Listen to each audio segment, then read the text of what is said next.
pripremu za upis na malu maturu, polaganje male mature, upis za srednje škole. Interesuje nam kako ste saznali za vašu agenciju i za radnu pripremnicu? Tako što smo Ja sam dobila letnju. Dobio sam letnju kad sam išao u školu, su mi nudili letnju, ja sam uzeo i raspitao sam se sa roditeljima i nisu upisali. I oni su odlučili da dođeš ovdje? Da. Preko interneta. Preko interneta? Ja važem. A jesi prvo dobila letak ili si? Ne.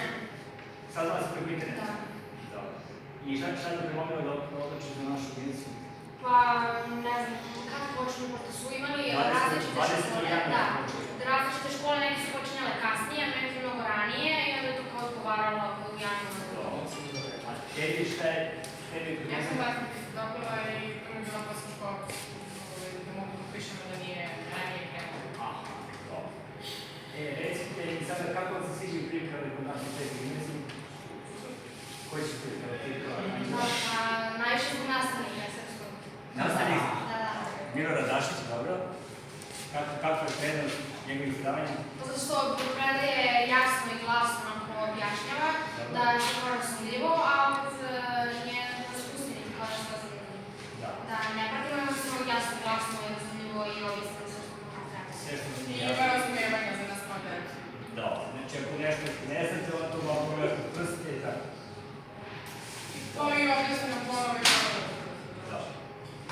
Reci mi ti, kakvi su kritici sa našim pripremama?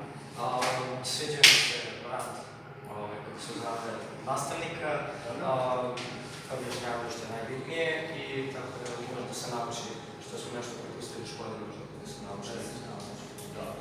Kako se osjećate sada pri polaganju sutra imate već srpski, kako? Opušteno.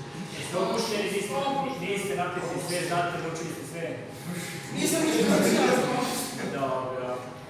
Jesu vam koristili naše pripreme da bolje naučite ovadilo? Najbolje srpski. Najbolje srpski. Važi, hvala. Jel ima kom se nešto da kaže? Nema, pravo sve. Djeca se sve. Slažem se s decom. Slažem se.